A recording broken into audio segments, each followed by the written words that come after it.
Namaste students, my name is JVS Dr. Neeraj Dhulia, Faculty of Agriculture and Veterinary Science, Jyoti Vidyapeeth, Women's University, Jaipur. So today we are going to discuss a topic that is contribution of renewable energy sources in agriculture sector and under the subject renewable energy and green technology. So let's start the topic. So, in conventional manner, we used the fossil fuels such as the oils in the agriculture energy requirement for the energy requirements that are the non-renewable resources.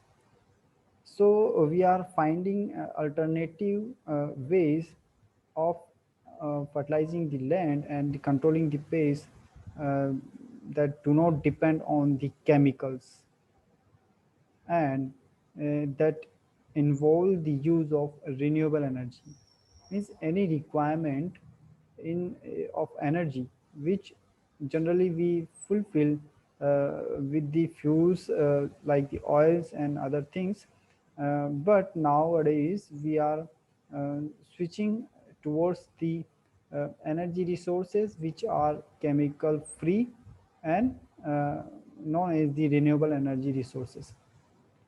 Okay, so that type of methods also reduce the farmers' vulnerability to rising the price of oils. Okay, definitely. So uh, here we are discussing the some examples of the renewable resources which are used or utilized in the agricultural energy requirements. Okay, so first one is the solar energy. So this is the source of inexhaustible and it is environmental friendly. Okay, so therefore the solar energy technologies are likely to play an important role in the near future also. Okay, so uh, this is one of the most promising unconventional energy source. So solar energy is available in abundance in most of the part of our country throughout the year. So in India, the annual average daily solar radiations received over the whole of the country is around 1800 joule per centimeter square per day. So, drying of various agricultural produce in open sunlight is an uh, age-old practice. So, development of various solar devices for thermal applications such as water heating and space heating, drying, cooking, power generation began during the last or the most centuries. So one is the solar cooker. What is the solar cookers? So there are two different types of solar cookers are there: indirect and direct focusing type that are developed in our country. So in the indirect type of solar cookers, consisting of an insulated box with transparent window through which the sunlight enters into the box, have been satisfactorily developed and commercially exploited for domestic cooking. Such solar cookers are being marketed on commercial scales in most of the states through uh, state energy development corporations or other nodal agencies of the Ministry of Non-Conventional Energy Sources, which is also known as the MNES, Government of India. Okay, so next example is the solar dryers. So open sun drying of various agricultural produce is the most common application of solar energy, and with the objective to increase the drying rate and improving the quality of the produce, the natural convection and forced convection type solar dryers have been developed.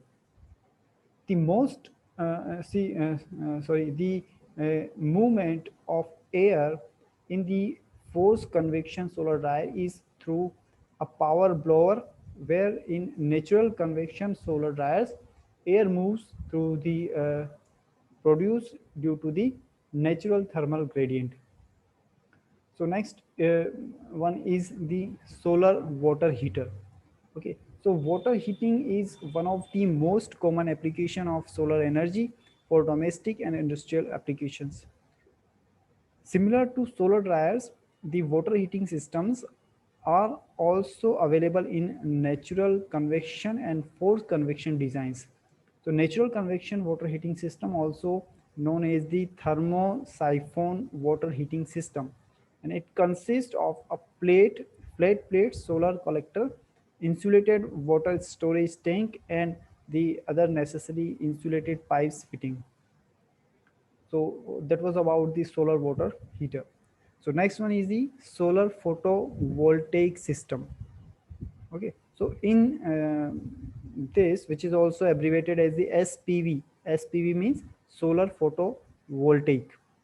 Okay, so this technology, in this technology, the solar radiations falling on a device called the solar cells, converted directly into the electricity without any environmental pollution.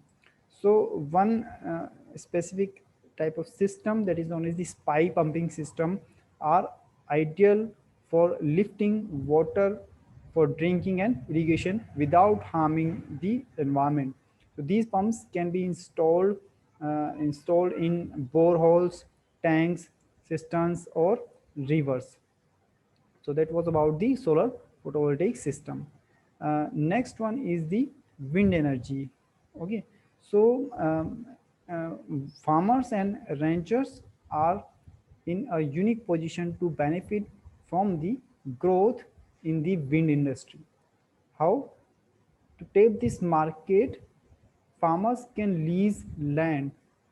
Okay, the farmers can lease their land to wind developers, use the wind to generate powers for their farms, or become wind power producers themselves. Okay, so the farmers and ranchers can generate their own power from the wind. Small wind generators ranging from 400 watts to 40 kilowatts or more can meet the needs of an entire farm, or can be targeted to specific applications. So in one specific country, that is Texas, and in the West, uh, the many ranchers use wind generators to pump water for kettles. Okay, so we also can use that. So that was about the wind energy. Next one is the hydro energy. Hydro means water. Okay, so uh, in hydro energy, the hydroelectric power comes from the natural flow of water. So the energy is produced by the fall of water turning the blades of a turbine. The, the turbine is connected to a generator. Generator generates the energy, or converts the kinetic energy into the electricity. Okay, so the amount of the electricity of a system can produce depends on two things. One is the quantity of water passing through a turbine. Okay, one is the quantity of water passing through the turbine, that is also known as the volume of water flow. What? Volume of the water flow. And the second one is the height from which the water falls, and that is also known as the head.